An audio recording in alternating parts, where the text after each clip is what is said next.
And welcome everybody to the 106th episode of the Fact Is podcast. We're your hosts, Nate Moses. And I'm Ryan Mays. He's doing his announcing voice. Yeah, he's getting ready to go into some pretty awesome things as an announcer. You got a big week, buddy. Merry Christmas. Merry Christmas. Merry Christmas, y'all. Merry Christmas. You know what? Merry Christmas to everybody out there. I just forgot, but it is going to be Christmas time. I see the hat. That's actually what got me. Yes. That's why I said he has a big week. Hat. He's got a big week as Santa. Yeah. He's got to deliver some presents. The beard. I gotta deliver some news to all these peeps out here. Deliver the facts. You're all a bunch of jerks and you're getting coal. Fact is, I'm Santa Claus. Yeah. The news is you're all on the naughty list. Well, welcome everybody. We're gonna just go through real quick what we're planning on talking about tonight. So a little bit of Twitter and Pentagon situation going on there. You know, talk about how they were involved with the government and how Twitter and all of that coincided there for a little bit. We're going to talk about the secret JFK files, assassination files, so that'll be a great topic to get into. We're obviously going to talk about Bernie Sanders, what's happening with the Yemen war over there, and how he's... lack of what he's doing. Yes. The U.S. Senate passing a record $858 billion for the Defense Act. Some of what's included in there is also going to Ukraine. Just want to mention. Another 1.66 trillion government funding bill. So that only brings us up to $2.4 trillion. Nothing crazy. I like that the defense budget is not in the spending bill too. Yeah, I know. It's wild. Yeah, we're gonna put more out there. We're just gonna do even more than your country's producing GDP. And then we're gonna talk about the new Twitter files and what's happening there. Lee Fang dropped part 8 of the Twitter files, so we're gonna go double check all that and have fun with that. So big day. Gentlemen, week. How we doing? Stu? Good. Doing good. Feel good. Man, a few Life words. is good. Life is always good. Love you guys. Yeah. I love you too. Love you too, buddy. So, I mean, that's what we're looking at for the night. You know, it's a big, hefty lineup, of course. It's a lot going on in the U.S., a lot going around the world, of course. So we here try to keep track of all that and keep up with it for you. So that way you don't have to. And keep it real. Keep it factual. We'll put it that way. Well, let's jump straight into this. How y'all feel about that? Because I'm ready to talk about Twitter and how they aided the Pentagon accounts used for foreign influence. So the latest entry in Twitter files saga details how the social media platform aided the Pentagon in its foreign influence operations, providing special privileges to accounts. So, you know, this is just like a rough headline from all sides. You know, talking about how the left, the center, and the right all posted about this. You know, and it's really funny seeing these different headlines. I'd love to read these off. So from the left, it says Twitter aided the Pentagon in its covert online propaganda campaign. From the center, it says Twitter aided Pentagon influence operations report. And then from the right, Twitter boosted Pentagon propaganda efforts in the Middle East, files show. So it's interesting how they're all trying to say the same thing, but they're all completely different headlines. Well, they've got to put their lean on it. Yeah, of course they got to put. They got to lean this way, or they got to lean that way. It cracks me up to see all those different headlines and what's going on there. But yeah, so you know, we will definitely end up diving into that. Let's go to new Twitter files. The new Twitter files, also by all sides, talk about Twitter files released on Monday appear to show extensive communications and payments between the FBI and Twitter about the platform's approach to disinformation and suppression of the Hunter Biden laptop story. So, communications and payments between the FBI and Twitter. That to me sounds like hard evidence. The details, apparent screenshots of communications between the FBI and Twitter, show that the FBI paid Twitter $3.4 million for processing the agency's request about disinformation. Former FBI lawyer turned Twitter lawyer Jim Baker repeatedly cast doubt on the authenticity of the Hunter Biden laptop story to other top Twitter executives. The top Twitter decision makers were initially unconvinced that the story should be suppressed and that the FBI conducted an exercise with Twitter in September of 2020 about a hypothetical Burisma leak and how to handle it. Burisma is a Ukrainian energy firm on whose board Hunter Biden once sat. So some key quotes out of this. Michael Schellenberger, the journalist recruited by Twitter CEO Elon Musk to publish the release, said the materials point to an organized effort by members of the intelligence community aimed at senior executives at news and social media companies to discredit leaked information about Hunter Biden before and after it was published. So the media didn't really cover it. No left-rated sources and very few center-rated sources have covered the latest Twitter files release on Tuesday afternoon. Right-rated outlets have covered it prominently, and many continue to frame it as evidence on a large-scale conspiracy between FBI, big tech, mainstream media companies to suppress negative information about the family. Why? Great question. Why? Why are they trying to suppress negative information about the Biden family? Well, why are they trying to suppress information in general? I mean, it is my most frustrating point. Now, granted, yeah, it's frustrating that it's specifically with Biden, especially since he's our president, and I mean that it sounds like there are some serious allegations going on. So I would love to absolutely dive into that and understand the truth behind everything. Yeah, me too. And the whole information suppression, that doesn't bother me as much because it's just been happening for so long. So I guess it's like, it is what it is. Yeah. But this is the thing that I guess kind of grinds my gears is, yeah, that's right, Peter Griffin. I love that. Here. I love that.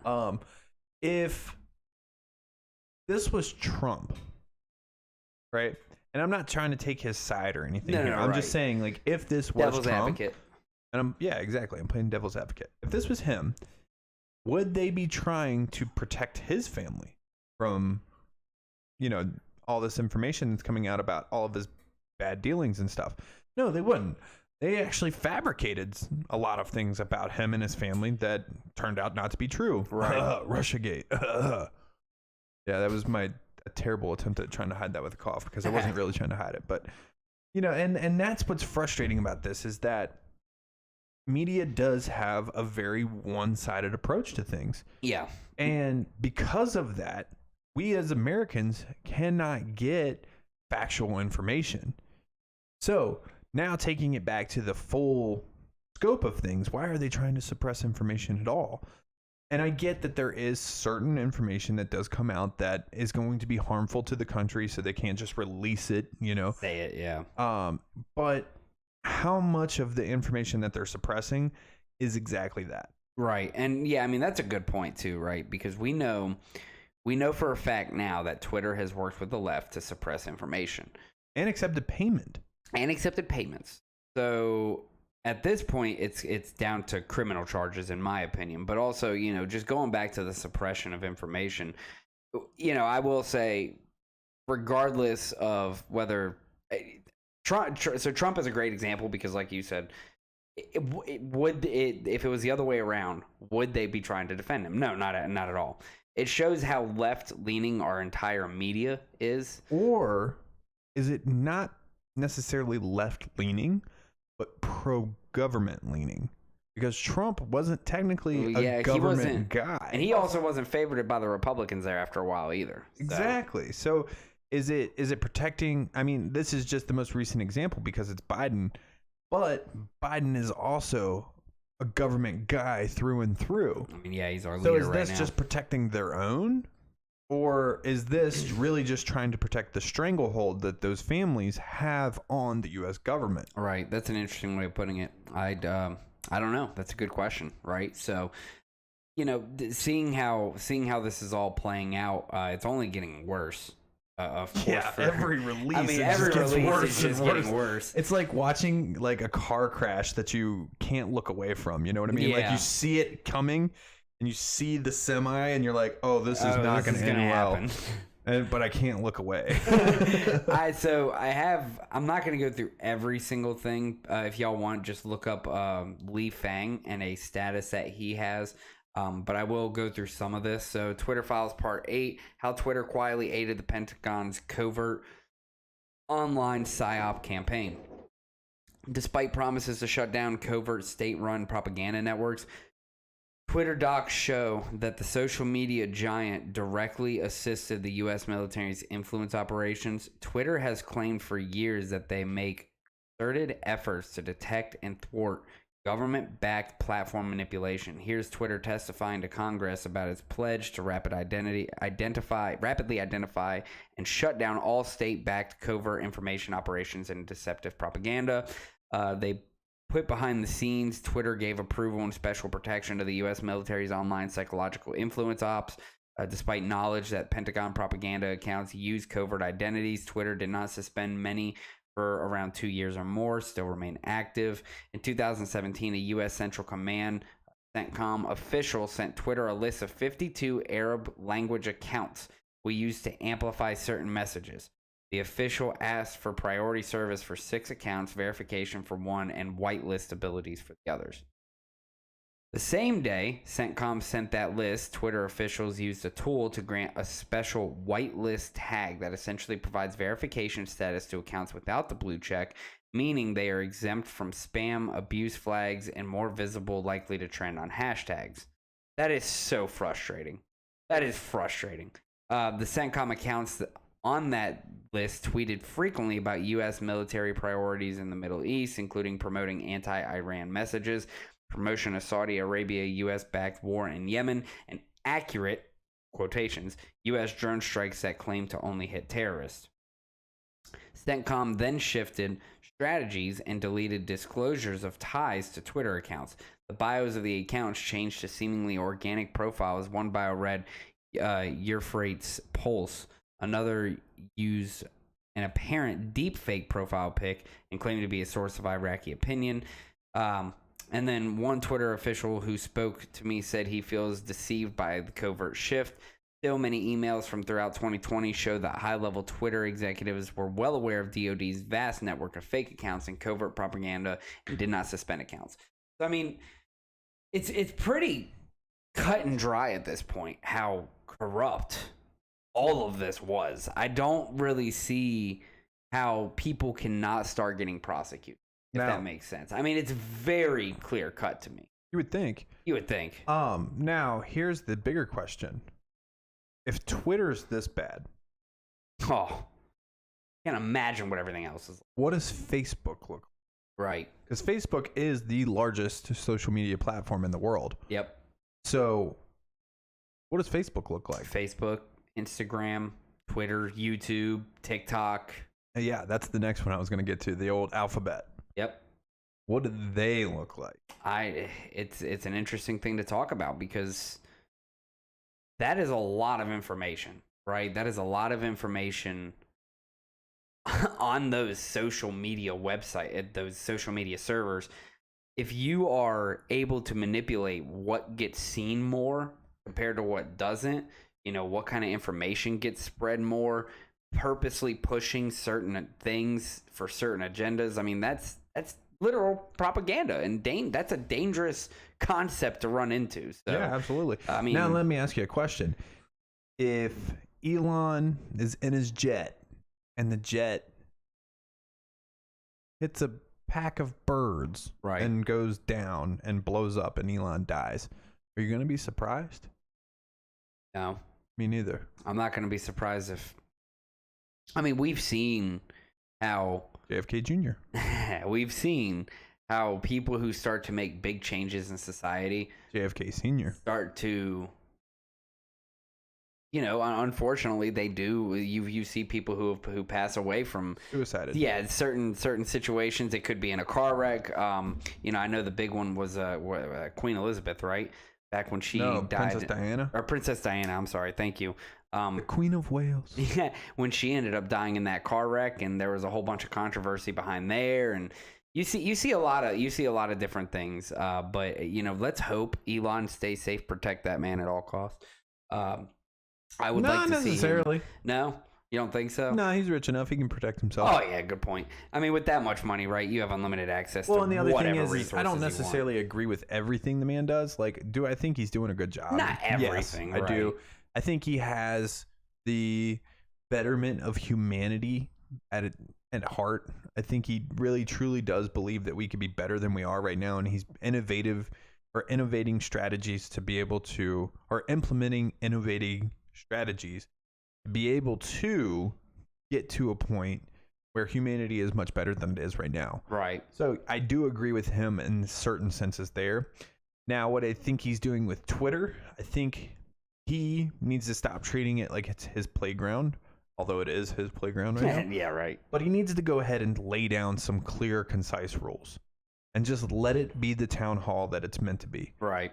Well, an interesting thing Because with Elon, he still hasn't freed Alex Jones, and Alex Jones didn't get suspended for anything remotely involving Sandy Hook. right. He was suspended because he was, quote unquote, harassing a reporter. Right. So if you go back and you look, it wasn't really like he was harassing the guy. So, I mean, at this point, like, why isn't Alex Jones on Twitter? He's Well, released all these other people. You know, the other thing with Elon right now with Twitter is right now there's a lot of people who want him to step down as CEO, and I think that's just because they're scared of what he's doing. That's also because there, in my opinion, Right. a lot of left-leaning people out there On Twitter. that are on the specifically on Twitter. Yeah, It's that been platform. it's been the left's biggest platform for the longest kind of time. right. So that poll coming out and showing millions of people saying they wanted him to I step saw down. that. Let's be real. I would say 85% of those are probably some serious left-leaning people. And it was only 56%, so it was barely over half that wanted him like to step down as CEO. But what he's doing is good, and so to a degree, I kind of agree with you, right? Like I think the reason he stays away from, I mean, because he also banned Kanye, right? He took Kanye away, Yeah, but Kanye away- was spewing hate speech. right? And then he took away Alex Jones, and I think that's because of He the whole didn't take Sandy away Hook Alex thing. Jones. Alex Jones was taken away long ago. Right, but he's not bringing him back. Not right I don't now. know at why. least. Not right I think now. he should. I think what he's trying to do is just avoid. I want to hear more about the gay frogs. I think what he's trying to do is avoid that kind of controversy. Bless you, by the way. And he's trying to Salud. more focus on what's right in front of him with this Twitter announcement, dropping all the files about, you know, how it's been so left leaning and how they've been literally cycling propaganda, withholding things and pushing different agendas. I think that's his main Not focus. just different agendas. The Pentagon's agenda. Right, yeah. Because, I mean, yeah, Because now that that's we have always worked out now that really we well in have the past. actual proof that there's literal payments that have been gone between the government and Twitter. I mean, And it's a psyop. Like, does anybody know what MK Ultra was? That was a government psyop. You know what MK Ultra was? I honestly don't. Yeah, I haven't looked into Do it. you know what MK Ultra was? Oh, MK bro. Ultra. Let me just Oh, no. Google it real You quick. can't dive in that rabbit hole on air. No. Good Lord. Okay. That's well, like you got to do research for years on that. Good. We'll go through that one, but apparently it No, was but- in a legal human experimentation program designed and undertaken by the U.S. CIA, intended to develop, produce, and identify drugs that could be used in interrogations to weaken individuals, force confessions through brainwashing and psychological torture. That's beautiful. Yeah. Great things. So MK Ultra was believed for a long, long time to just be a conspiracy theory. Like, their people are crazy. The government would never do that. right.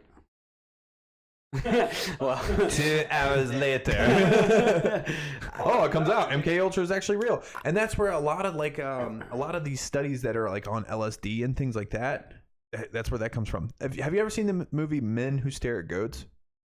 Had George Clooney in it. Oh, wasn't it They were something like funny where cloud like, shifting and stuff. didn't they blow up goats or something with their With their stare? minds? Yeah, with their Yeah. mind. Yeah, okay, I'm partially remember that movie. Okay, so that was all about MK Ultra.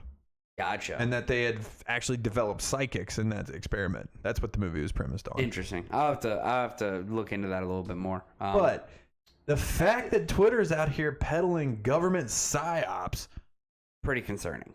yeah, because I mean, what they did to people in MK Ultra with actually drugging them and producing and probably killing quite a few, you know, that was probably nowhere near as severe on a large scale as what this has been. Right. I mean, And think this- about yeah, the this- damage that this is doing to people psychologically. How many people are freaking out just left and right, day in and day out? Yep. How Like, it's affecting people. How it's affecting the entire world. And that's the other thing, is because Twitter has a massive reach. Yeah. I mean, yeah. Well, I mean, it even talked about having Iraqi accounts on there. So how is it affecting other countries? It's affecting the entire world, this psyop.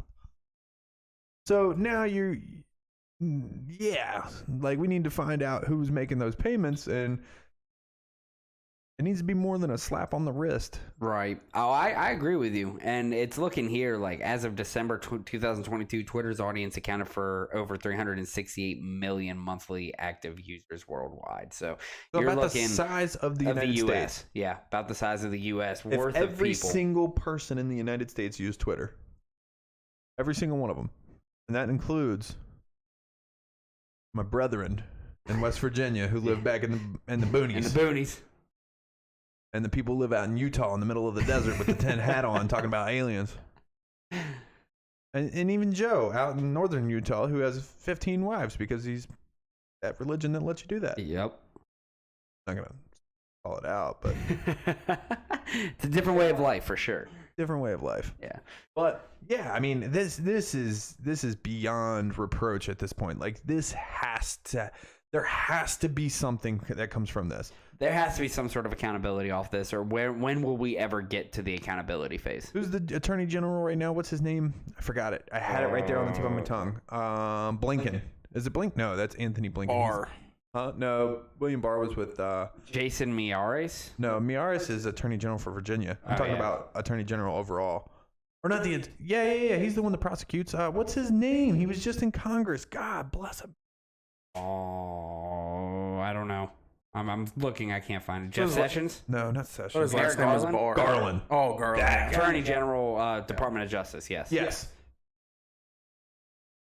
I know. That guy's worthless. I know. And I he know. needs to do his job now. I agree. Not And, an ongoing investigation. like He needs to write a letter like he wrote the letter to the U.S. school boards that said that parents would be under, what did he say? Parents would be under, not prosecution, but like surveillance, I guess, if they were coming and making like actual threats at a school board. Oh, yeah. Remember the memorandum he issued for that? Yeah. He needs to do just that and talk about how this is about to get real. So Right, for legally, Twitter.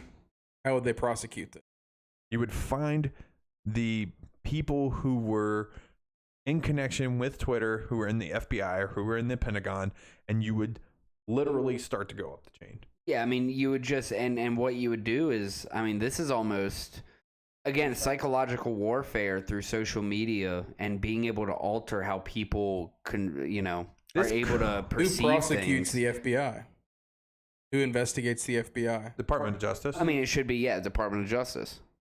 Homeland Security. Yeah, well, no, not Homeland Security, but I would say like the justice system. All right, the justice system. So I mean, police would be probably issued to go and arrest them, right, and then they would have to go in front of a federal judge. yeah, because when and it would almost be crimes against humanity, in my opinion. Because if you are psychologically, I mean, there's an argument for that, for sure. If you are psychologically like invading people across a large scale, Across the you're world. affecting humans in general. That to me is crimes against humanity itself. That's just my take.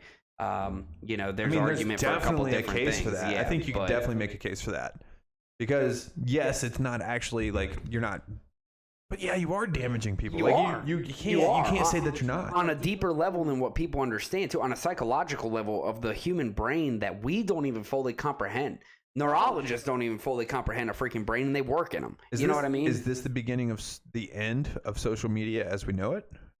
Great question. I hope so. I hope so, too. Social media has been nothing but a cancer. But like I mean, I you said, understand. I But, wonder how much of this is going on other platforms. Oh yeah. I can only It's not imagine. going to get released because unless somebody Well, like it's Elon because- buys it. Well, I mean, that's because they have an android implanted as the owner An of android. Facebook. No, Lizard Man. No, he's not a lizard. He's an android, bro. He's a robot. Well, full circle here. Twitter files. I like jujitsu. We got Twitter accepting money from our government, and we got Twitter working with the Pentagon. Yep. So, Now you tell me that's not a breach of the First Amendment. Yeah, Elon needs to hire a CEO. He can't do it on his own. It needs to be. No, he needs to go back to more important things like Mars. Yeah, like traveling in space. He needs to hire a CEO to deal with Twitter. Yeah. And make it a pro free speech Platform. CEO. The problem is you have to find somebody to entrust that task with. Power. Yeah. That's That not is even a a lot. task. That's power. I mean, yeah, that is just straight power. That is. I'll take it, Elon. I can do it. I want nothing to do with that. That is a huge responsibility on your shoulders. That is more power than is would in a nuclear bomb. Yeah, Like, think about that. The amount of power that you would wield, because all you have to do is give the order to tweak the algorithm, right. and now you have a whole swath of people, or a whole plethora of people who now think the way that you want them to think. You know what sucks though is thinking about like a platform like ours or a platform that is trying to reach out. Just kind of last touching points on this. It really, really does suck that, and it's discouraging that we do our very best to reach people to the best extent that we can, but to know that they're able to just go in there and say, we're going to take this account and boost them. Mm-hmm. That is just insane to me. And that of its own. So then, you know, everybody who is famous and entertaining nowadays, how much of a connection does Hollywood have with social medias? How much do they say, hey, we'll pay you this to be able to push these accounts and these people, these 16-year-olds on TikTok, these, you know, 20-year-olds they here, and they have no actual use to society except for entertainment. And forgive me, I mean, I know that sounds horrible, but you know, you're just entertainment and you're being pushed on social media for Hollywood. Yeah, I mean, if they're getting money from the FBI, you got to be getting money from everywhere. Third parties. I mean, if our own China. government can, if our own government can do it, what is stopping anybody else from any entity from anywhere, right? What is stopping China? China has literally been shown to just throw money at things. Mm-hmm. For censorship purposes, for the betterment of China, for the blah, blah, blah, blah, blah. CCP. How much influence does China now have on all of our social medias because they just started throwing money at a problem? That's what I'm saying. So that's so scary when you think about it. That's terrifying. Because anybody can play this rigged system. Mm-hmm. Anybody with a little bit of money. So I mean, probably. Actually, wasn't it like $3 million? I wasn't even like a huge amount of money. They just said they only sent like $3 million. Yeah, $3 million bucks. So you mean to tell me if I got $20 million, I could spend 3 of that and influence myself up to the top? And just be like, hey, push me on your socials. I'll get more people, more subscriptions, and more then followers. I make that $3 million boom. back in 2 days. Exactly. Because I just had 2 videos go viral. Yeah, and that's what they do. And well, I can't say that for sure. I mean, we could say it about the Pentagon, government, Twitter, etc., but we can't say that about, you know, like Hollywood or anything like that. But that's just a theory and something interesting to keep on you know, the forefront of your brain. So Yeah. But yeah, full circle, Twitter, a lot of corruption. Very, very frustrating situation there. But let's move forward. That was a huge discussion. I really enjoyed that, and it was kind of needed because I think that was our biggest topic of the night. Personally, you know, Twitter. I mean, obviously, our government and what's happening there is just it's unjustified, and we need to make sure that people are held accountable for that. So we're not discussing Trump's taxes, are we? No, but he didn't end up paying income tax for what 2022 or 2022, I think 2021 he paid like $750, which is what he did in 2019 and 2018. I mean, but again, when you have unlimited access to lawyers and you're able to exploit a system that allows you to avoid, you know, taxes in so many different ways by doing so many different things. I mean, yeah, why wouldn't you? I don't blame anybody for that. No, I don't either. And that's actually the point I wanted to make. That's why I brought it up, because it was like, yes, for all the people who are out there like, oh my God, he didn't pay taxes. Yeah, right. It's like, yeah. Let's and talk about. You know what? You as a normal citizen, me as a normal citizen, we can do the exact same thing. Right. You just have to learn how to do it. And educate on a lot yourself. smaller scale. Yeah. And yeah, I mean, that's the thing. You know, look at Pelosi, look at all these other people, left, right, middle, doesn't matter. Everybody's going to take advantage of the tax system the absolute best way they can, because who doesn't want more money in their pocket? It's just life, you know? So Bingo. until we fix that system, it's just going to keep going. 10% flat tax. Let's go. Yeah. Agreed. 5% to the defense, 5% to the whatever else. Yeah, I say no income tax. no, Oh my God. take away income tax and just do like flat taxes. I'd be kind of down with that. Dude, you're literally describing a wet dream I had. Yeah. Oh my Because God. if I could have all of my income back, that would be That's absolutely more than amazing. enough. Like, I can Absolutely easily amazing. survive. But we were talking about this this morning. Yep. I'd pay property tax. I'd pay sales tax. I'd pay Everything. gas tax. I'd pay sky tax. I don't care. Like, Just give me my give gross. me my money Give me my gross. and let me choose No what property taxes I tax want. either. And you got to give You and give me take income somewhere. tax. I don't care. Yeah, you got to give and take somewhere. You know. And you know what? I would not be opposed to even paying a small income tax for state. Because then the problem is how are you going to pay your police? How are you going to get your roads paved? How are you going to pay for, certain things? Like, there are true certain social things that you need. Towns could have sales tax. Pay for that. Sales tax doesn't. Okay, so then here's the example. Who's going to have more sales tax revenue, New York or Luray? New York. Is Luray going to be able to generate enough money in just sales tax to be able to fix their roads, No. fix their everything about their community? Unfortunately, it costs a police? lot. It Like, costs it's a lot not- to be able to do those things. And then you got to think like Virginia, VDOT, how they take care of our roads and all the salt they throw on there. And it like when you do break it down, Oh, it's expensive. it is very expensive. And it's to nobody's necessarily fault. I mean, the manufacturers just themselves, but that's is because what it is. their company's making money. So well, We could go down this deep dive, but I don't have time for that. no, we Yeah, don't. that's But true. yeah, it is. Just give me back- I think there's Give me other back ways to income tax. fund these things than just taking money from people. I mean, Absolutely. I think we yeah. should be able to choose where our tax money goes. Like, in the sense that if there's sales tax and there's, land tax, water tax, whatever, then I should be able to, as a citizen, choose what I'm buying that would then apply that tax. Right. I would love to break down like taxes and just like a whole episode. There are so many episodes you could do just dedicated to certain topics, like especially tax, right? How do we feel is the best way to get taxed? What is shown to work? What, Flat tax, no loopholes. A flat I swear to tax, God, no that would be the loopholes. best way to do it. I have I- a question. Real quick, let's get it. Where does it give the government the right to take money from you? It's Social programs that are there to protect you as no, a and citizen. also there's an amendment in the Constitution that does say that Congress does have the power to tax and enforce tax, right. and then also employ the IRS.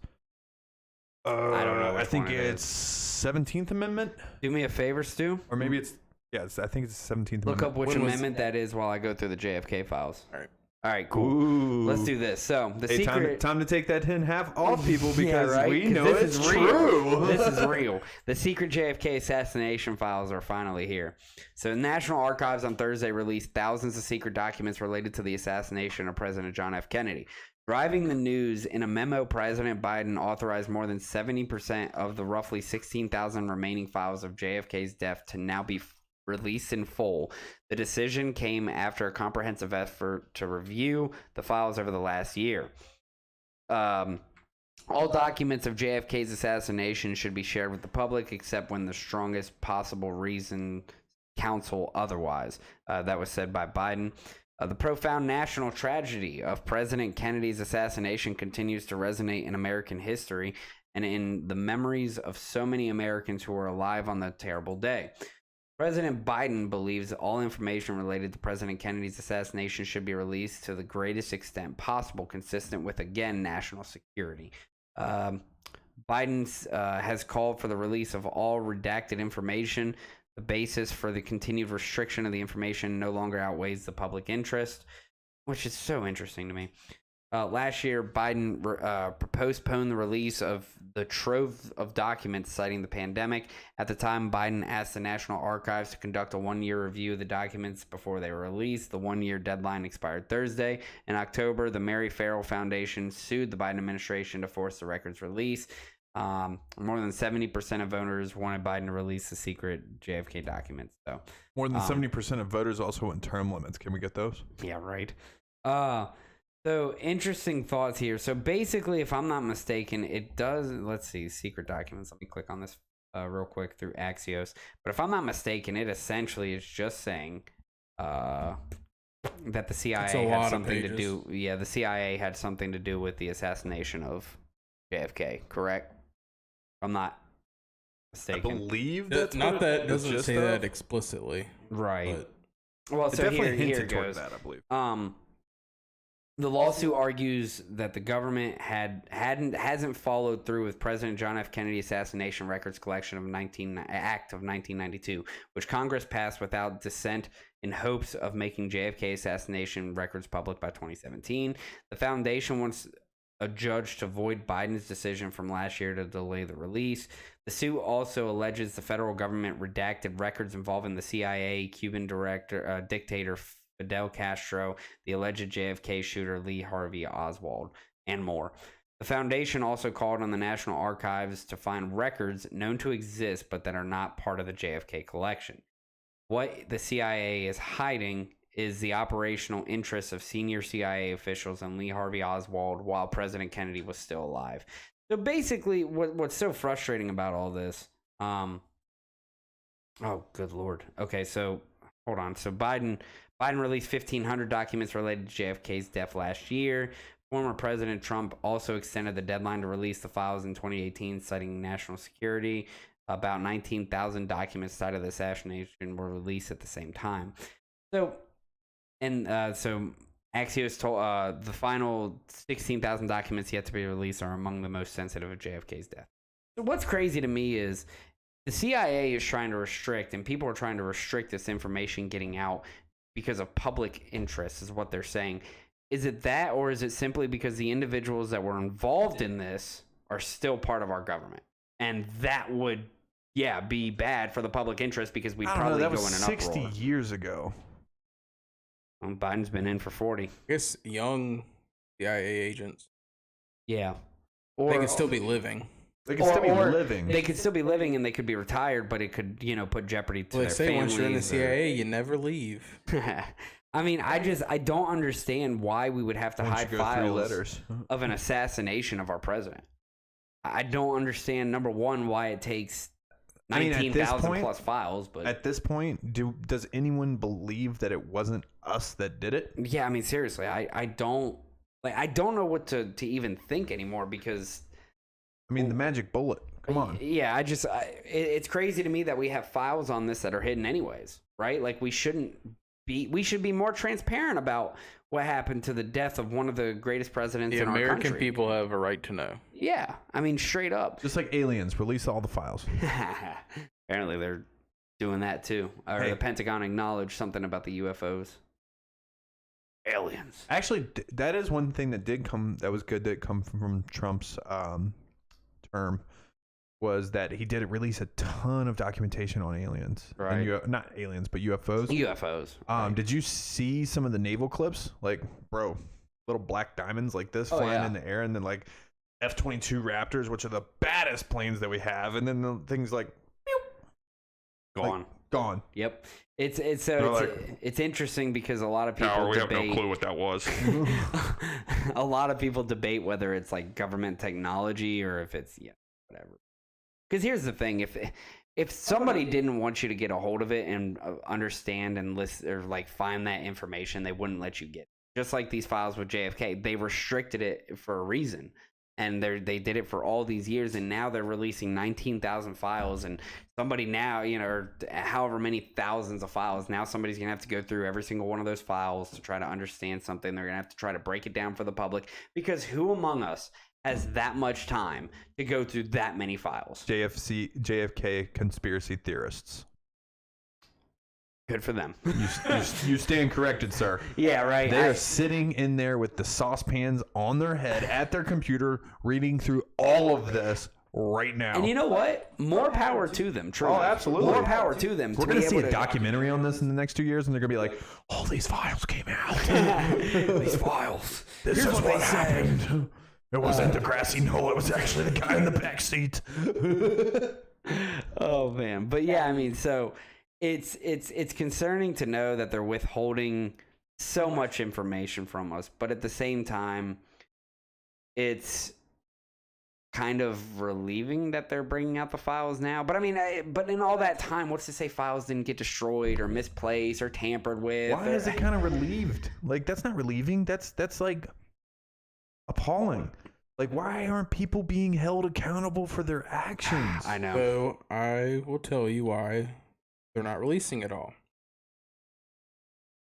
Whether the Aliens did it. Yeah. Whether the CIA agents are still alive or whatnot, the U.S. government today probably can't live the fact that the government killed sitting president of the United States. Right. The kind of chaos it would bring. Yeah. Do you mean live? Do you mean like exist? Yeah. Do you think we would overthrow the government at that point? They can't have that information out to the public.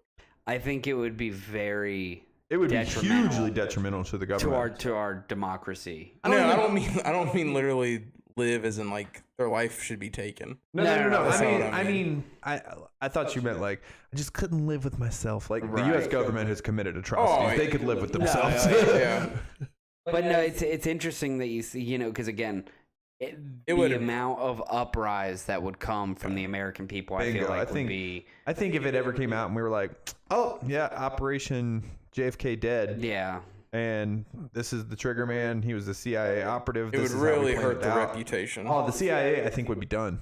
Because then how could anybody try? I mean, because then at that point, you're questioning all authority. You're questioning judges. You're questioning your police force. You're questioning the FBI, the think it'd be- CIA. And that's why everything. that's a matter of national security, I do believe. Yeah, and I can agree with it, but at the same quit time, committing it's- atrocities, then you don't have to I mean, worry then about you have those nothing to worry about. You have nothing to hide, matters right? of national security. Oh man, so JFK files. I mean, of course, when they release all of it, we'll do the best we can to keep track of it and kind of break it down. But as While of we're right at now, it, let's release the Abraham Lincoln files. let's release everything. I don't think John Wilkes Booth I don't killed think him he killed because him. he killed him. Who do you think killed him? No, I think John Wilkes Booth killed him, but Because he was being told to. Yeah. Fair enough. I think the U.S. government's been doing this for a while. I think they have been. William Henry Harrison, he's another one who took a bullet. Ronald Reagan, he took a bullet. I think it's anybody who, again, is threatening the change in our society for the better. I mean, on like a large scale, and that's kind of sad I think to it's say. anybody who threatens the status quo. Yeah, that's a good point. Okay, Threatens the establishment and the. yeah, because right The now deep state is it's actually terrifying. it is very terrifying to see how much power our government has when they're able to pay off large social media corporations. They're able Yeah, to. but that didn't even cost that much money. They're I- putting $858 billion into the Department of Defense. Which we're going to talk about here soon. So, you know what? Let's move on to the next topic so we can get to that, because those are some two big topics we have to talk I about. do have an as well. update on the tax. Yes, let's hear it. Yeah. Let's hear the So tax it's amendment. the 16th Amendment, 16th. That's close. ratified in 1913. 13 when they established the Federal Reserve. Yeah. So before long, the income tax would become by far the federal government's largest source of revenue. Mhm. So I just don't agree with the amendment. Yeah, I mean, I it's crazy how all of a sudden they just threw this amendment in there allowing them to take our income. Think about all those people before that never paid income tax. Yeah, I mean, Lucky when, souls. yeah, when you bring it down to scale, I don't like see the how it's amount of money they brought constitutional. in. Like I don't see how they got this through. Because that's giving them all a raise. Because people stopped paying attention. And wait, when did they ratify it? What did you say? 1913. Wasn't that like right in the beginning of First World War? 1917, I believe, is when we Is got when into it- World War One. I thought that's when it ended. President was Taft. 1919, I believe, is when it ended. I'll trust you. You're William pretty good H. with Taft. dates. I mean, I was a history major. Yeah, well, good point. But no, it was 15 is when I think the war started. 14 ended 18. Ended 18. Okay, so I was 1 year off on us. Well, they had to fund their war. Makes sense. Actually, Well, the war hadn't even started yet in 13. it Well, hadn't they even knew it was started going to yet. start. Yeah, that's an interesting thought, right? And then but of we didn't course, even join we up didn't until, join like, in at 17. first. We're Yeah. going really down some rabbit holes. Dude, I love it though. I do love it. It's interesting. This reminds me of the back in the day when YouTube was in its infancy, and I would just spend like 8 hours watching like conspiracy theories. Going down rabbit hole I'd be videos. like, "What is the dark web?" Yeah. And then just let it play, video after video. Next thing you know, I'm like hearing about gay frogs, and I'm like, "Who's this Alex Jones character?" Well, let's jump forward. So again, JFK, we will keep on top of those documents as they release more, and we'll do our very best to break it down. Bernie Sanders pulls Yemen war powers resolution amid opposition from White House. So Sanders pledged to work with the Biden administration on compromise language and bring the resolution back to the floor if tasks failed. So the White House and Senator Bernie Sanders clashed Tuesday in a run-up to the Senate vote on the war powers resolution put forward by the Vermont Independent, banning U.S. support for Saudi-led offensive operations in its war on Yemen. By the evening, Sanders had agreed to withdraw his resolution, saying on the Senate floor he would enter negotiations with the White House on compromise language. Not going to ask for a vote tonight, Sanders concluded. I look forward to working with the administration who is opposed to this resolution and see if we can come up with something that is strong and effective. If we do not, I will be back. If it had happened, the vote would have been closed, as advocates believe they had 5 to 8 Republicans lined up to vote yes, but getting back, as Sanders said, will be a challenge. Democrats lose control of the House of Representatives in early January, a growing bloc of House of Republicans have become resistant to U.S. military adventures overseas, but current House Republican leadership has been opposed to curtailing U.S. support for the Saudi-led war in Yemen.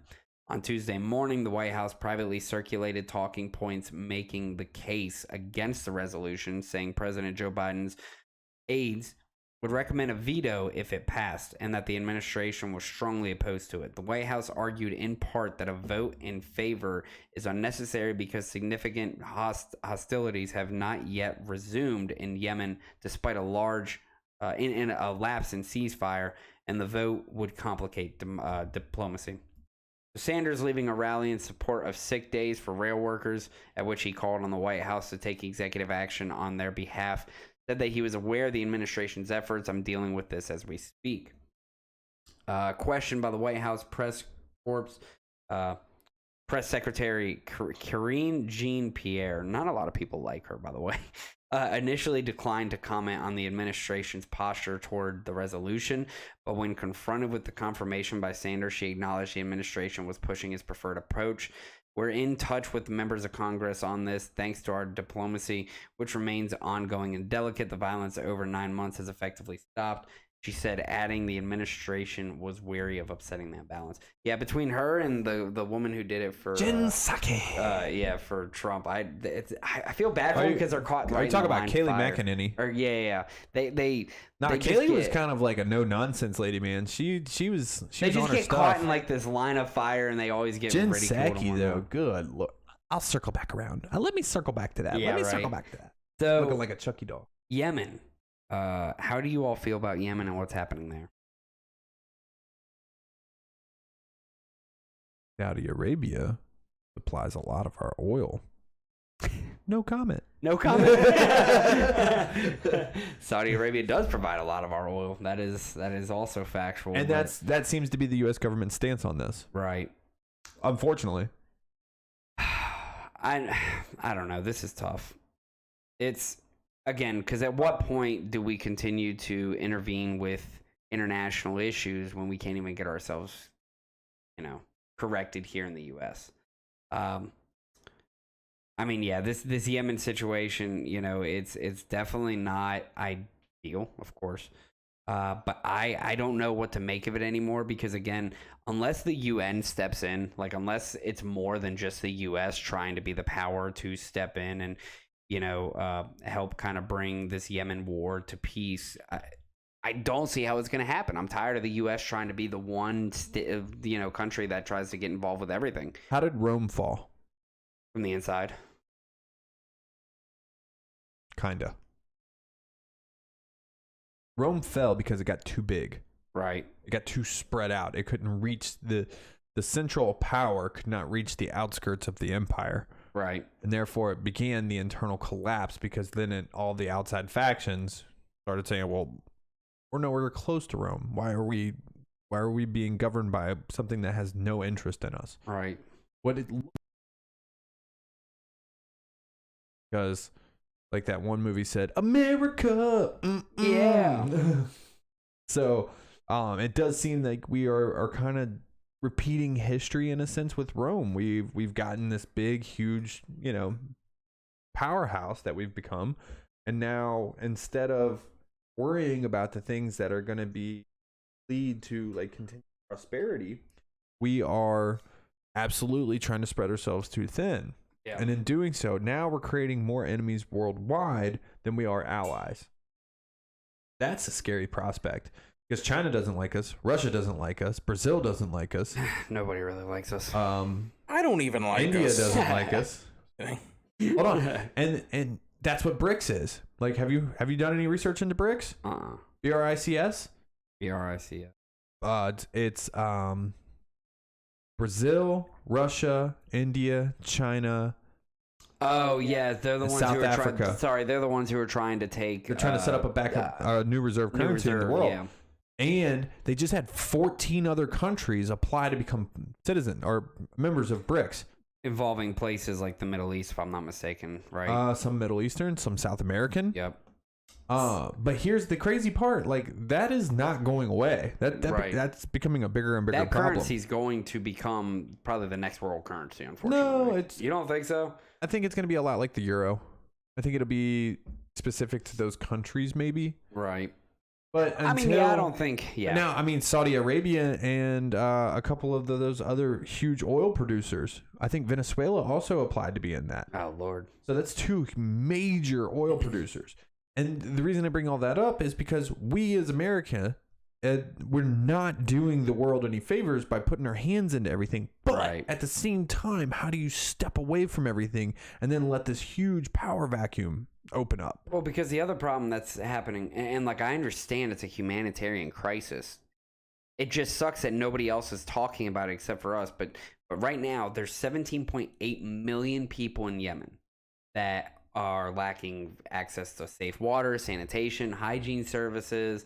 How many homeless people are there in America? I have no idea. And the worst part out of this is, out of the 17.8 million people in Yemen that have no access to that, 9.2 million are children, and that is just horrible. I couldn't imagine having my family be put in that situation, or anybody's family being put in that situation. Not having access to clean drinking water, or not having access to essential needs. Flint, Michigan. Right. Good point. No, and the reason I'm saying all these things is because, yes, it is a humanitarian crisis, but we have those same humanitarian crises here in America, and we're not taking care of them. I would say that we are a lot better about responding. I mean, obviously, like with Flint, Michigan, if I'm not mistaken, we sent in the National Guard with bottles of water, and they still don't have clean water. Still don't have clean water, so they're having to still rely on Jackson, Mississippi, still doesn't have clean water. Right. Like these, yes, and we can argue about this until we're blue in the face. Right. But the thing is we need to take care of our own people before we start venturing off and taking care of other people. Now, that being said, what's happening over there in Yemen and also in China with the Uyghurs and Sudan repeatedly, there's been genocides down there, Iran, all these different places. They are terrible atrocities. Don't get me wrong. I'm not saying that they're not, and I'm not saying that something shouldn't be done about it. But let's take care of us. And we can't do it by ourselves. Yeah. That's the thing. The UN needs to become more prevalent. The UN definitely needs to step in, and they need to start doing something about this. I agree with that. But we need to focus on us. If we're spending trillions of dollars, why isn't billions of that going to solve the hunger problem? I just looked it up. On any given night, there are about 500 to 600,000 homeless people in America. It's not a big number. It's really not. I mean, it is a big number, but it's not a big number. In retrospect, though, yeah. Like, and comparatively speaking to the rest of the country, that's not very big at all. Why are they still homeless? Great question. Like, why haven't we thrown money at this problem until it's not a problem? Right. Oh, well, who was it? The new mayor, what's her name, of L.A., declared a state of emergency over the homelessness situation, actually. That's because probably 300,000 of those 600,000 are in Oh, LA. in LA, yeah, at least. Nah, it's probably not that high, but I mean, I don't know. It's bad pretty, over yeah, there. it's pretty significant. At I mean, least 100,000. Yeah. So I sick would of say. throwing money at these foreign countries. Yes, that's what I'm saying. It is frustrating. We need to stop providing as much money as we do. I agree with that. Also, why are we funding another country's war against Russia? Right. And honestly, it is. So, like, when you look into the history of Ukraine and Russia, a lot of it is more civil war than anything. Yeah. And if Ukraine wants their sovereignty and wants to be a peaceful nation, that's by all means. That's not what this is. This is more of a money laundering kind of thing. Yeah. I mean, let's be real. There is no audit. There is no accountability for where this money is going. There's no record of where this money is going or these resources. We have no clue. We're just sending it over there blind. Yeah. You can't tell me that that's not a money laundering type situation. It's an interesting one, at least. And I know I'm making some radical claims right now, and I'm sorry for that. I don't mean to just kind of go off the rails here. But is it sketchy? Of course it is. Absolutely. There's so many questions that need to be answered about this $100 billion that we've sent over there. It's frustrating because, again, like you said, there's no accountability, there's no follow-up, there's no audit, there's no understanding. We don't have the facts. And that in itself is frustrating because we want to know. We want to understand why we're sending so much money. We want to understand why... where our money is going to. We are the ones who are paying this. It is the American people ultimately who are providing this money that is going out to Ukraine or any other country. If the IRS is auditing us to make sure that they're getting their money, then why aren't we auditing the countries that are receiving our money? Yeah, you know what? It's a great business idea. That is a great business idea. Go and try to bid on a job for the American government to go out here and audit this company or audit the country and where the money's going. Yeah, I bet you that's worth billions because the U.S. government just throws money at stupid stuff. Oh yeah. You ever seen the movie? What is it called? War Dogs with Jonah Hill Hill and Miles Teller. Yep. And they're out there doing the contracts for the arms. Yeah, his laugh cracks me up in that movie. You were playing. Where are we going?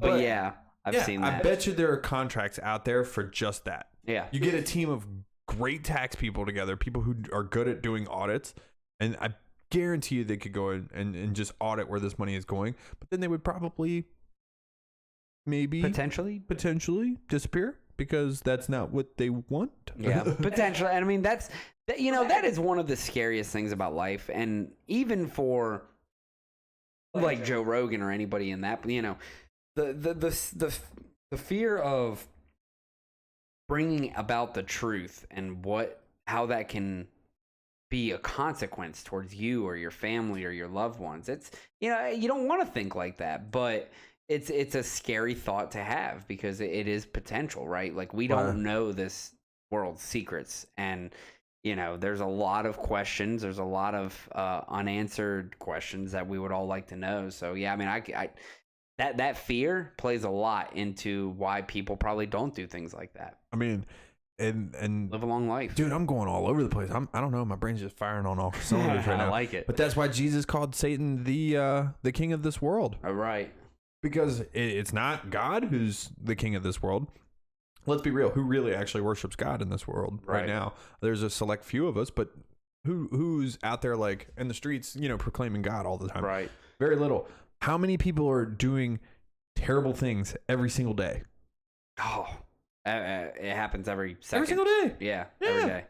And that's what's crazy is like you can't do the right thing and stand up for the truth and do those things without fear that someone who's doing the wrong things isn't going to retaliate. Yeah, because they want, and that's the worst part is like when you try to do things in the name of good, obviously you try not to include violence. You try not to, people who are doing things that are bad. Don't care. No holds barred. They're going to break the rules. If they want to kill you, you're dead. It's just like how it goes. What's going on in this Yemen situation. Obviously these people who are attacking this country, and do they have a good reason?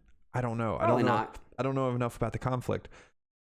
But there's definitely atrocities being committed. Not enough to keep 7.8 million people withheld from food, sanitation, water needs that you just need to survive. And half of that being children. That's the worst part. Terrifying, man. It's horrible. But, it makes you feel a little bit more blessed about where we live and what's going on in our lives. Every single day. Every Wake single up and day. thankful. But anyways, yeah, so Rather be looking down at the grass, not up at it. Yemen, I do give Bernie Sanders props for trying to help there and what we can do. Obviously, it's going to be a hard situation regardless of what the call is. So just give him props. Backed out of it. Well, he's trying to come to a conclusion with the Biden administration on how to resolve it. Yeah, he'll come to a conclusion when the House comes in January. Well, who knows? Republicans, I don't know. We'll see. The GOP's going to save us. Yeah, we'll see. We'll see what happens. We'll keep track of that. But the situation in Yemen is not getting better, and there are more people starving every single day, and that's a sad thing. So, get that money out of foreign countries, please. I hear you. The people starving every single day is a problem that could be solved pretty quickly, I believe. I agree. With the amount of money in circulation. in the We world. saw what Elon said. Show me how. Show me how. Yeah. I got the money. Just show me. So the U.S. Senate passes record $858 billion Defense Act, sending the bill to Biden. The U.S. Senate passed legislation on Thursday authorizing $858 billion in annual defense spending, $45 billion more than proposed by President Joe Biden, and rescinding the military's COVID vaccine mandate. Senators supported the National Defense Authorization Act, or NDAA, an annual must-pass bill setting policy for the Pentagon by an overwhelming 83-11 bipartisan majority. The no votes came from a mix of liberals who object to the ever-rising military budget and fiscal conservatives who want tighter controls on spending. Can't disagree with that. With the House of Representatives having passed the measure last week, the NDAA next heads to the White House, where Biden is expected to quickly sign it into law. The fiscal 2023 NDAA authorized $858 billion in military spending and includes 4.6% pay increase for the troops, funding for purchase of weapons, ships, and aircraft, and support for Taiwan as it faces aggression from China, and for Ukraine as it fights its invasion There we from go, Russia. Stu. More money to other countries. Let's see. I don't think that this is truly how I feel on this subject. I don't think the Department of Defense should be allowed to have another dollar until they account for the $2.3 trillion that they just misplaced. Right. And so I just want to dive a little deeper into the bill. The bill provides Ukraine at least $800 million in additional security assistance next year and includes a range of provisions to strengthen Taiwan amid tensions with China, including billions of dollars in security assistance and fast-tracked weapon procurement for Taiwan. So Taiwan's getting billions, doesn't say specifically how many, it just says including billions of dollars, and Ukraine gets another $800 million in additional. So that's what's also going to other countries. Yeah, I mean, it's frustrating to see that much money go out the door again. I don't agree with it simply because, like we've talked about almost this whole episode, we need to start learning to take care of ourselves first and foremost. We have sent more than enough money to Ukraine. Taiwan is a new issue that we're going to have to now kind of monitor and watch over that. And with our big signing with Nancy Pelosi going to Taiwan and doing the chip manufacturing, I know they signed over there. I think it'll be beneficial to the U.S. to have Taiwan as a good partner and ally.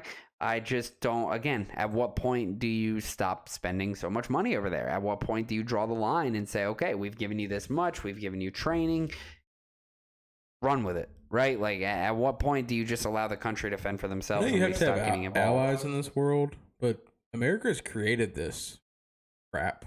Yeah. I mean, dude, we could become the most self-sufficient country in the entire world if we wanted to. We choose not to, in my opinion. We choose to allow so many imports to come in from other countries, and it's because they do it at a cheaper rate. But again, we could become the most self-sufficient country in the world. Also, if we really wanted compromised to. politicians. Very much so. Yeah. I think we see that with Mr. Swalwell. It's, yeah. I'm in bed with a Chinese spy. That dude kills me. Here's another question. With the amount of money that we're probably going to start sending to Taiwan, Oh, gosh. would it not be a cheaper solution to just move everybody, the 23 million people that are on Taiwan, to a different island in the Pacific further away from China? That's a good point. I mean, honestly, I think so. One of the other things, if I'm not mistaken, that I was reading the other day, Japan is actually revving up their military. And if this invasion into Taiwan happens, it's actually going to affect Japan as well. And Japan's on our side. So, Well, yeah, Japan's an ally. yeah, Japan's an ally. They would. Wait, so isn't Taiwan? Yes, now they are. Well, they technically have been, but like what Nancy Pelosi did recently, I will give her. It's hard to ever give her credit. But I will say, with her going over there and getting signing into the chip manufacturing, like I said, being able to bring that over, because right now China is like the sole manufacturer of computer chips. And, Taiwan is. No, Taiwan is. China too. I thought China also produces them, and it was between China and Taiwan. Years behind Taiwan. Oh, Just okay. like we're years behind Taiwan. Okay, gotcha. That's So what I'm saying. If So that's let's the case, throw, then they are. Let's throw 20 billion at it. I mean, there's 23 million people. That's what, 3 times the size of New York? Right. Okay. 20 billion probably should cover it, I would think. It's a lot of money. 20 billion's a lot. I would say so. But that's like a fifth of what we've sent to Ukraine at this point. Right. So let's just say 50. 50 billion while we're just throwing Round around it up. cash, this fiat currency. And just, print off a little bit. $50 billion. Let's just find them a new island and bring them closer to The actually US. put them out in the middle of the ocean, That's probably what they want. I mean, obviously To be they don't left want to be alone. uprooted, but if it means not having to have China breathing down your neck at all times, Right. then yeah, why not? Yeah, I mean, that's an interesting take as well. I don't know though, because it's where would you move an entire population? First off, logistically could be a nightmare, but I mean, if we're just there to protect Taiwan, I'm cool with it, But again, what's happening with Ukraine? When's enough? When do we stop Move them to a sending new it? When island do and we? then just let them be. Yeah, there is that. Move them to a big enough place but I'm looking at this right now, and Taiwan is almost 4 times smaller than the state of Florida. Jeez. So it's not very big. I should bring them all into the U.S. No. Hey, if they manufacture chips that well, we could be light years ahead of China if we consider that. Well, then where's your logic applied to the southern border? Because the people that are coming across are some of the best builders in the world. Good point. And they're also, like I've argued many of times, they're the one, like immigrants are like the backbone of this nation right now. Dude, did you see? Sorry. No, go ahead. What's his name? Andrew Schultz. Schultz? His stand-up. Haven't. Oh my gosh. He was talking about Egyptians, the pyramids in Egypt. He's like, he said, this is how I know Mexicans are the greatest builders in all of history. Right. There are pyramids in Egypt. Huge pyramids. They're precise, blah, blah, blah, blah, blah. Everybody's like, where did they come from?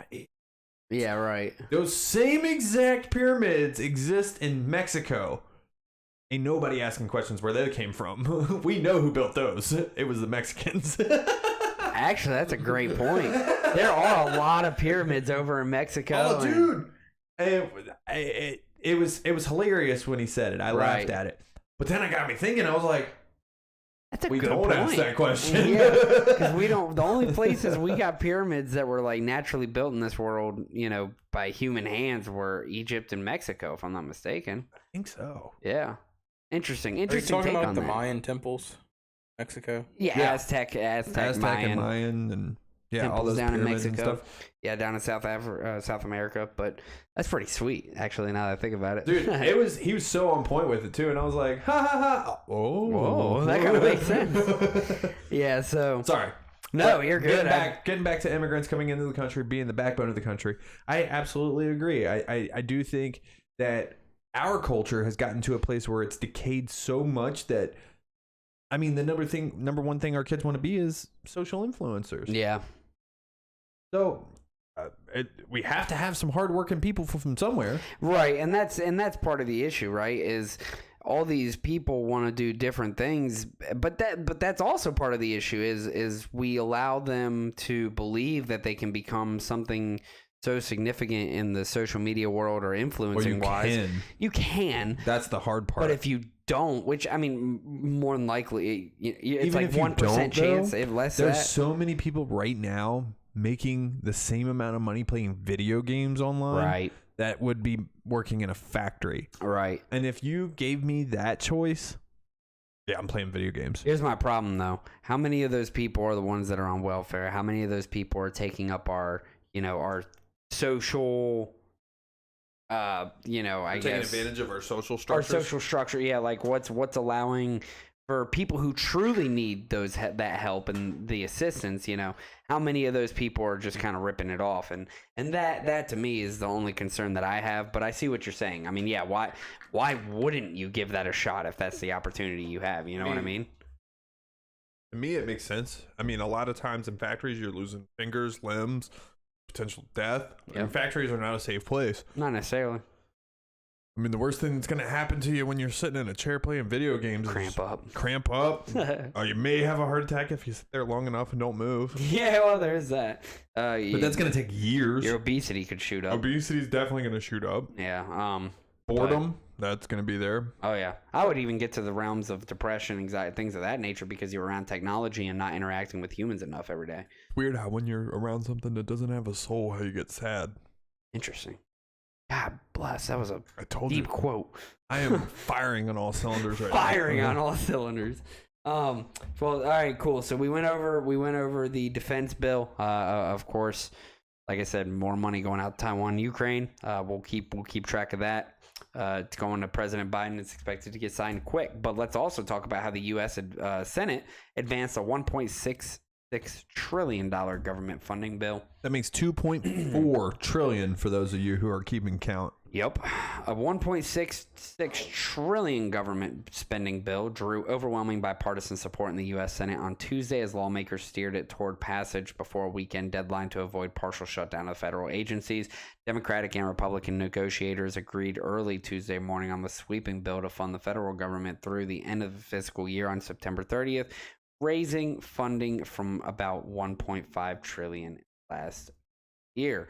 The Senate voted 70-25 to proceed the debate of the bill, with some Republican senators hoping to offer amendments. A handful of conservative Senate Republicans on Tuesday said they objected to the bill, but would not try to stop its passage. Under no circumstances are we going to go over the shutdown deadline, said Senator Mike Lee, who joined a news conference with 4 allies to speak out against the measure.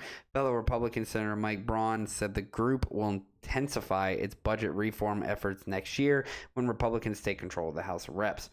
We are not going to win this war with theatrics, Braun added. I hate how he calls it a war. It shouldn't be a war in our own government. It should be discussion and debate. The bill includes other measures. I feel like that was a very poorly worded poorly worded. The bill includes other measures agreed on by negotiators from both parties, including a ban on the use of TikTok on government-owned devices and clarification of Congress. That would be awesome, actually. Certified elections. Yeah, I agree with that. Like, government officials aren't allowed to use TikTok. That'd be great. Senate and House leaders aim to pass the 4,155-page bill and send it to Democratic President Joe Biden for signing by the end of the week to ensure there are no interruptions for government activities. 4,155 pages. How do you comprehend everything in that? How do you comprehend that? You don't. You don't comprehend that. Oh. Did you see Rand Paul's press conference with it? He put it on the table. It's like, You want to see something even better or hear something even better? So included in the bill is $44.9 billion in emergency assistance to Ukraine and NATO allies, and $40.6 billion to assist communities across the U.S. recovering from natural disasters and other matters. Okay, I like that part. Yeah, $40 billion for like natural disasters, but then $44.9 billion more towards, money going to Ukraine than actually going to us to help us. Included in the Ukraine package, 13.4 is economic aid, 2.4 billion to help resettle Ukrainians in the United States. The military aid would be on top of the record 858 billion in the U.S. defense spending for the year, which is up from last year's 740 billion. On the non-defense side of the ledger, the bill's negotiators have set funding at $800 billion, a $68 billion increase over the previous year. That includes increased health care funding for poor children. Notice how they're hitting on the other. What's the catch? Yeah, right. The article is pointing out all the good things, quote unquote. Oh yeah, there's 44 over there for Ukraine, but look, we're helping kids. Yeah. They don't care. Like, it's as an long old as Kansas City shuffle. Like, you look here while something's going on over here. Yeah, I mean, like you just said, right? Oh, that's cool. We're actually, providing for natural disasters here in the U.S. But guess what? We just sent another $44 billion to Ukraine. Why couldn't we have taken that $44 billion and put it back into our economy? $80 billion going to help. Because what did that hurricane cost Florida earlier this year? Couple billion. It was wasn't like it? $3 or $4 billion, wasn't it? Yeah. Maybe even more. And that's what I'm saying. So if we're just now approving for $40 billion, I mean, think about the amount of tornadoes, hurricanes, not really volcanoes. We don't get that as much here, but don't you even put it out why in the air. Why can't that kind of funding be done at the state level? I don't think states produce that much revenue, other than like California. But I see what you're saying. California has the 4th largest GDP of any country in the world. I didn't know that. Interesting. Mm-hmm. No, but that's so I kind of like what you just said, right? Like, why can't this be done on a state level? How do we break down the difference between something that should go to a federal level to a state level? When do we rely on the federal government? God, man, it's such a rabbit hole. You could just continue to dive down it so much more. Because, yeah, I mean, I would argue if it's within that state, do they should probably get federal help, right? Because how is the state gonna? Because again, you look at like California, if they have a hurricane, right? Let's just say California got a hurricane. They're going to be able to recover a lot more money to put towards that than Virginia or Maryland or Delaware. Just say a volcano erupts in Utah. Right. How's Utah gonna recover from that? Yeah, exactly. So it's I see where you're coming from, but I also see where you're coming from because I would like to find a way to be able to, like, let's say they took that. Let's say they took that $44 billion from Ukraine, and instead they were like, all right, we're gonna just increase this to $50 billion. Here's $1 billion per state. Have fun. Do what you want. That's your federal funding for the year. But see that I don't agree with that either, because like places like, I don't know, what's a place that really ever hear? Minnesota. Like Dakotas. Okay, yeah, that works. Like they get snow, but there's never really like. I'll propose something.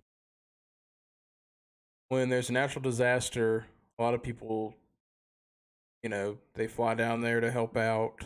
A lot of volunteer. They donate money. That would be one way a state would quote unquote pay for it. Yeah, yeah. You have organizations like Red Cross. Yep. Stuff like that. Yeah. I mean, yeah, it's there's no perfect. What about Puerto Rico? World. Puerto Rico. Mm-hmm. Puerto Rico is a U.S. territory. That is a U.S. territory.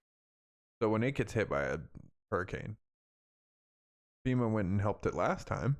Yeah, and I'm sure the government tossed money over there too. I think it was like $20 billion. Yeah, doesn't shock me.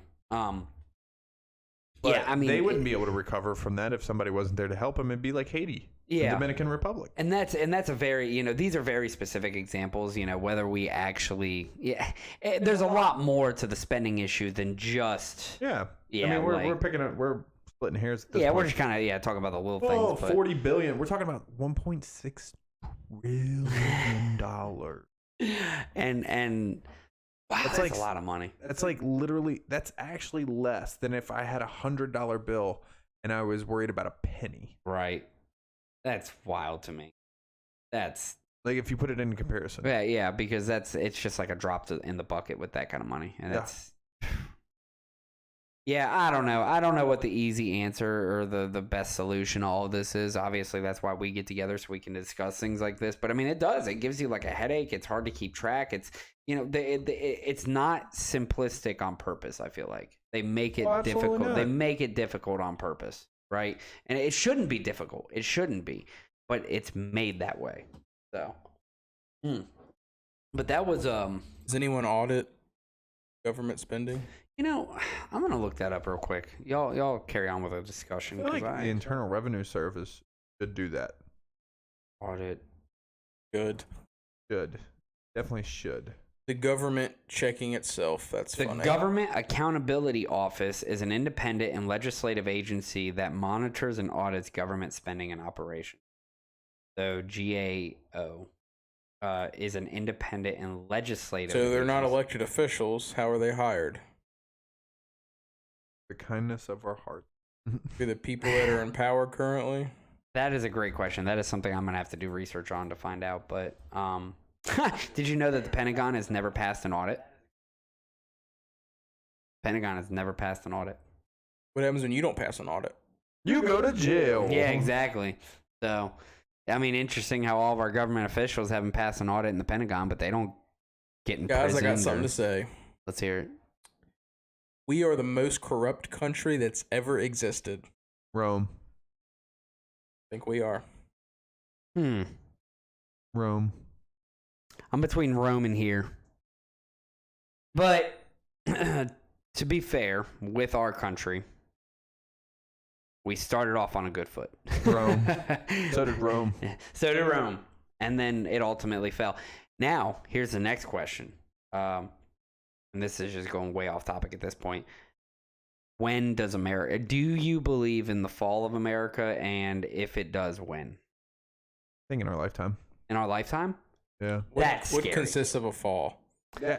And We're what no I mean- longer a U.S. but like we're no longer a world superpower. No, I think we'll always be a world superpower in a sense. What I think is going to happen is more of a divide to be more like Europe, where the states are more like independent countries, but we're still Interesting. connected through like the loose structure of the United States. I could see that happening. I'd be okay with that, though.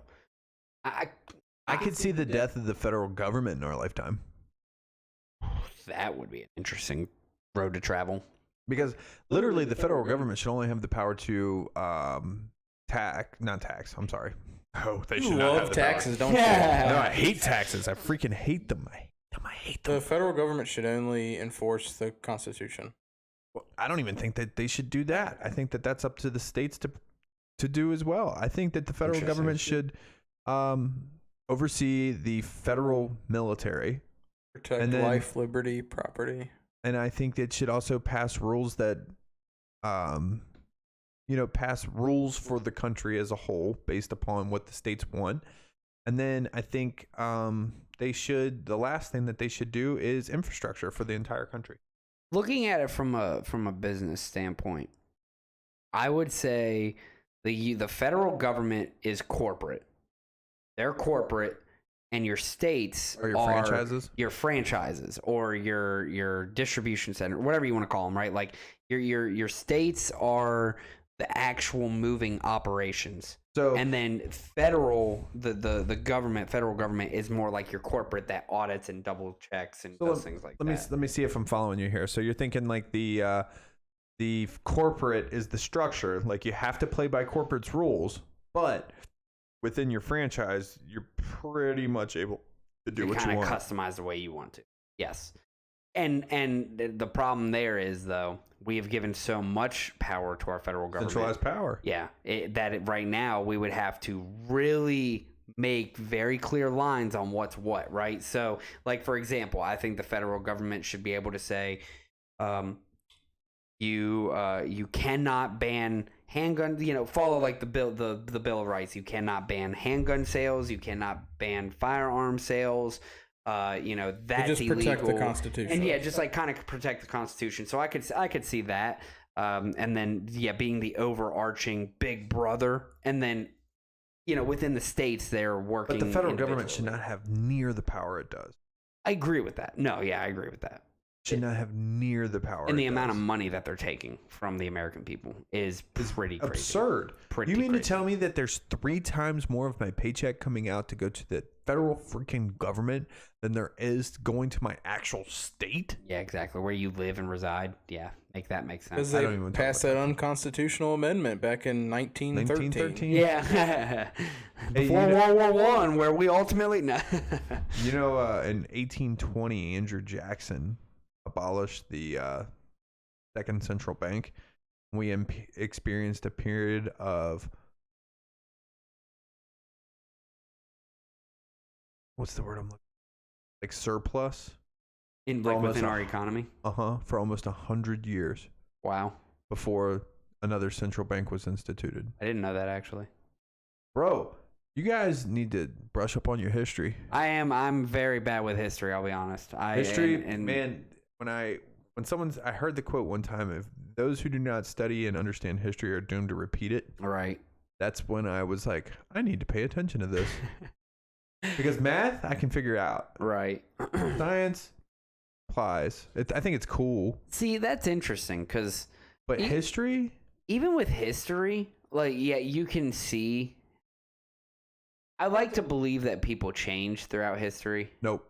Unfortunately, they don't. Nope. They just get a little more sophisticated. Because, even if I don't study history, I feel like I understand, the difference between what's right and wrong morally today, just looking at it from. Why do you understand that? Oh, that's a good point. No, I'm asking. Why? Because we've learned what's right and wrong. Uh-huh. Yeah. How did you learn it? History. Way to throw me in that circle. Just loop-de-loop right back around on my point that I was trying to make, that you didn't need it, but I do need it. You absolutely need history. It's one of the most important subjects. And anybody who goes out there and is like, history, bro, history. It's old dead people. How much of history do you think was fabricated? 98%. 98%? Yeah, because history's always been written by the victor. Yep. Never by 98%. the loser. Yeah, you never 98% of history. you never see you always see the winner's sins whitewashed and taken out of the context. Yeah, we killed a lot of people, but it was for a good cause. The good cause was this. We actually didn't kill all these people. We just I was going to say this earlier. Aren't we kind of hypocrites when we say, "Oh, we're protecting Ukraine because we don't want Russia to take over. Oh, we're protecting Taiwan because we don't want China to take over." What the hell did we do in the early ages? Yeah, I mean, we kind of just took over. Took land. The trail of It trail of was tears. different. It was different. They were natives. This was their land. They were savages. I mean, Stu, I say all that because I agree with you. Right. We're no different. Right. And that's just it. That's why history is so important, because no one is different. It literally just is repeating We itself all in do the cycles same and thing. cycles and cycles. And the reason I asked you those questions before is because you learned your sense of right and wrong. You learned your sense of good and evil. You learned your sense of just who you are today from your parents. Yeah. And your parents learned who they were from their parents. And it keeps so getting on, so passed forth. down. Yep. But if you don't keep an accurate record of what happens, then you are doomed to repeat whatever cycle is in there. Right. Because there has been a lot of studies on DNA. DNA is a code. That's all it is. Think of it like a computer code. Right. And it has been programmed for generation after generation after generation after generation to behave a certain way. And when that happens, if you don't understand that these are the decisions that were made years over years over years over years, that DNA is going to have you operate a certain way. Right. And if you don't understand how to break that, why do you think that they call poverty a curse? Poverty is not a curse. It's just a learned set of behaviors Right. that people don't even understand that they're doing. Interesting. Oh, dude, I can go rabbit hole on that. I was gonna say, I'm that's very interesting. studied up on that. Because a lot of and that's the fun discussion that you have in science from environment You versus see how I just combined the two? Yeah. So I should have been a teacher, but they don't make enough money. nature versus nurture. That's what I was thinking.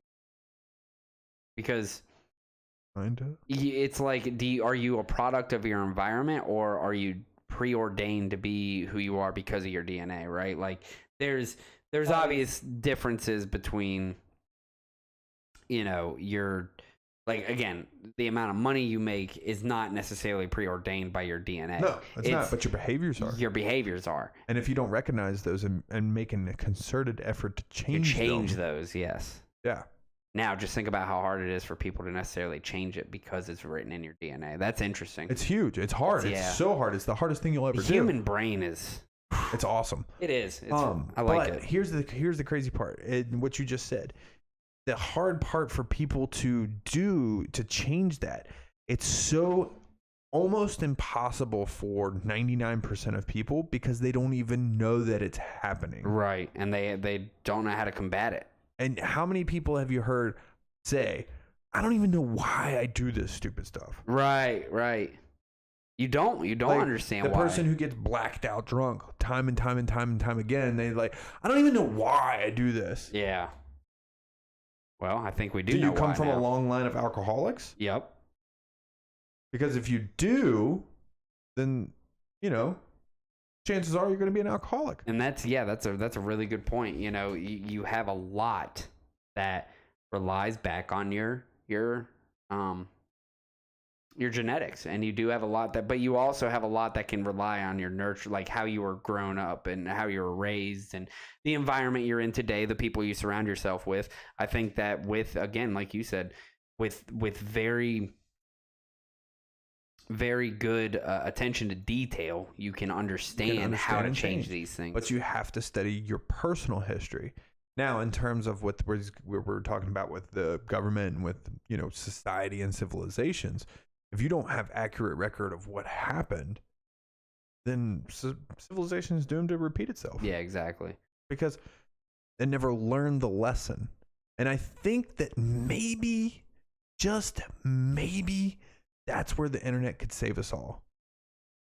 Because it's you can actually decentralized information.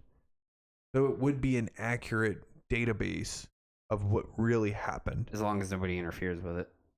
Yeah, but you can't necessarily interfere. I mean, I guess you can, but there's still the dark web. Yeah, that's true too. And the dark web is the larger side of the internet. And I think, and I'm hoping, and I'm praying that actually does become the accurate representation of the history of all the civilizations. Because I think if somebody studies what is on the internet, right. Now, the hard part is that there's just so much fabricated BS out there on the internet. It's so hard. And porn and everything else. Like, good God. Yeah. But there is also, if you know where to look, there is an accurate representation of what is happening. I like it. I like the thought. So it's been I about think we an hour should and a shut it half. down on that, man, because Yeah, I'm getting ready to go 'cause off that on was- like all kinds of different tangents. I'm firing here That was tonight, good boys. though. I really enjoyed that conversation because it really gets you thinking into life and different perspectives you take into it. How Not you- necessarily. I mean, I guess everything I just spewed was factual, though, so it's Yeah. still the fact is. I mean, yeah, it's still the facts. It's still the facts, baby. without a good, accurate account of history, you'll be doomed to repeat it. Yeah. So no, I mean that's a great way of putting it. And damn, got a lot to think about now. Thank you for that. So closing Try not up to on drink that. too much eggnog over Christmas, Yeah, so no you can joke. keep those things in your I have head. a couple closing thoughts. Let's hear it. Go Steph. ahead. I wish people would start holding these politicians accountable. Vote with your dollar. Also, on these corrupt corporations. Look at what these politicians are actually doing. Don't listen to what they're saying. Yep. We focus way too much on what these politicians are saying, Their words. and we don't watch what they actually do, watch their actions. Please, like, that's the first step. Holding our politicians accountable. Stop the right versus left. It's really not like that. I think we have a lot more in agreement than we don't. But for some reason, there's this big divide right now in this country. But yeah, hold the politicians accountable. That's the first step. They've done so much crap these hundreds of years, 200 and whatever years we've been in existence. I mean, yeah, like you said, I mean, I wouldn't even say it started out good.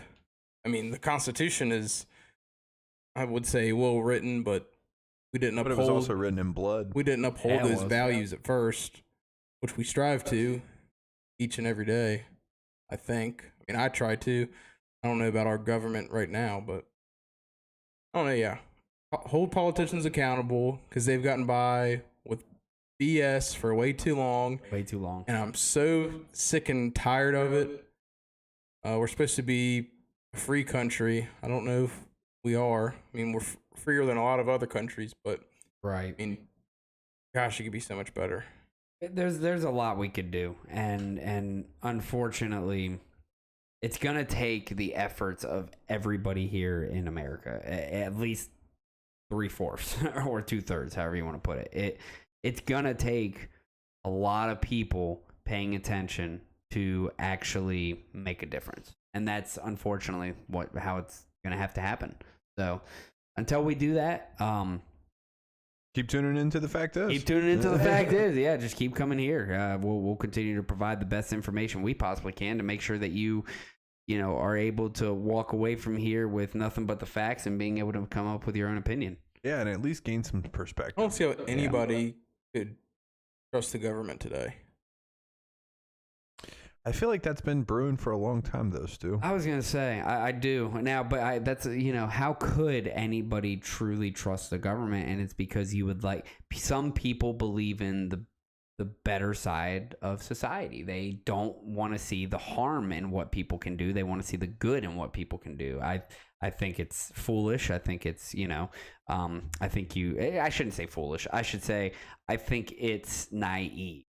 Because people will never have each other's best interests at heart. And that's the unfortunate truth. Well, the United States government lost my trust when they dropped a bomb on Hiroshima and then dropped another one on Nagasaki.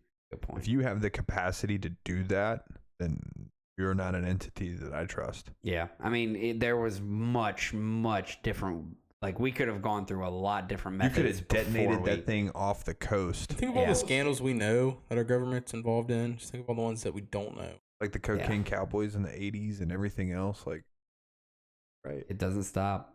So You could just keep going back. Vietnam. I mean, we could sit here and talk the for moon hours. landing. Yeah. Like, Everything. all of it. Yeah, my just big message is let's start holding these corrupt people accountable. Stop letting them control your life. Let's make some real changes and be the country we are intended to be. I agree with that. And, the only way we're going to be able to do that is when you all tune into the Fact Is podcast. That's one way we can start. I mean, it is. It seriously is. It is It's a one good way to we can start because, even if you were to entrust us with the idea of if you gave us the ability to control $1.66 trillion, I feel like we could do a better job than Not with the issues that they have to deal with. I'm not even going to begin to sit here and think that I could do a better job, but I guarantee you that fresh blood, cycled people, newcomers to the scene, I think that term limits would be a really good start. Start putting our generation into these positions of power. Maybe not even ours. Maybe not even ours. Maybe Gen X's. Maybe the one right above us. Yeah, the one right. Like those 50-year-olds that are getting ready to turn 60. I would say like anybody between the ages of like 35 to 50 would be a great candidate right now. I would potentially. even, to be honest with you, Nave, I'm cool with 55 to 65. Really? Yeah. Because, I mean, think about how many people that are still in the workforce that are 65 years old, have all their capacities. Yeah, good point. And are very wise, intelligent people. Yeah, you're not wrong by that by any means. Yeah. So 55 to 65, I'm cool with. It's when you get up into the 75, 80. When you start to 85. lose When you lose your capacity. your mental health, and when things start going a little downhill for you. So yeah, let's hope, and well, not even hope, let's act and do what we need to do to be able to see that change. So We should start a term limits rally. that's a good idea, actually. Like, let's just start a platform based on term limits. Term limits. Yeah, start cycling people in and out, and getting the I right really people do in there. think that solves tons of problems. Yeah. Now you'll see other people argue, oh, it's too complicated to just allow anybody into the system, but that to me is just an excuse. If it's complicated, then simplify it. Well, you have a fresh batch of people coming in every single election cycle. Yeah. So, And if you have those people that are coming in and want to be a part of the system, but can't become part of the system because they have an incumbent blocking the path, right. then that tells me that we're bottlenecking the system. Yeah. So it needs to be released. But man, we've been at this now for an hour and 41 minutes. Yeah, let's log off. Thank you all. My wife's gonna kill me. Thank you all to everybody who did come through tonight. We did really appreciate not as much conversation, but we did have a lot of people in here watching. So to those that were in here watching, thank you so much. We do appreciate it. That's our main goal right now, is just to focus on getting ourselves out there. Make sure that we are able to share ourselves across the internet, and we want to reach every single device that we possibly can. So please make sure that you all discuss this with those that you disagree with or that you agree with, but more importantly, those you disagree with, because we here at The Fact Is believe that we all have more in common than what we don't. So please make sure you all do the one thing that can, or the couple things that can truly help us out. Comment, like, share, subscribe. It's at every single social media platform that we have, and make sure that you just continue to push our message of bringing people together and having a good conversation and trying to come down to the bottom of things. So with that being said, thank you all again for coming in. We will see you all next week for the 107th episode at 8 p.m. on Wednesday. So with that being said, thank you all for coming for the 106th episode. We were your host, Nate Moses. And I'm Ryan Mays. And we will see you all next week. Oh, don't forget Stu. Stuart. Thank you all for stopping by. Thank you for what you do. We do truly appreciate everything that you do and provide for this podcast, Absolutely. of course. So We've got to make sure Stu gets his shout out. Merry Christmas to all, and to all a good night. I was about to say like Merry Christmas, everyone. Forgot about that. So Merry Christmas, and thank you all. We'll be seeing you here soon. Santa Claus. Come Santa.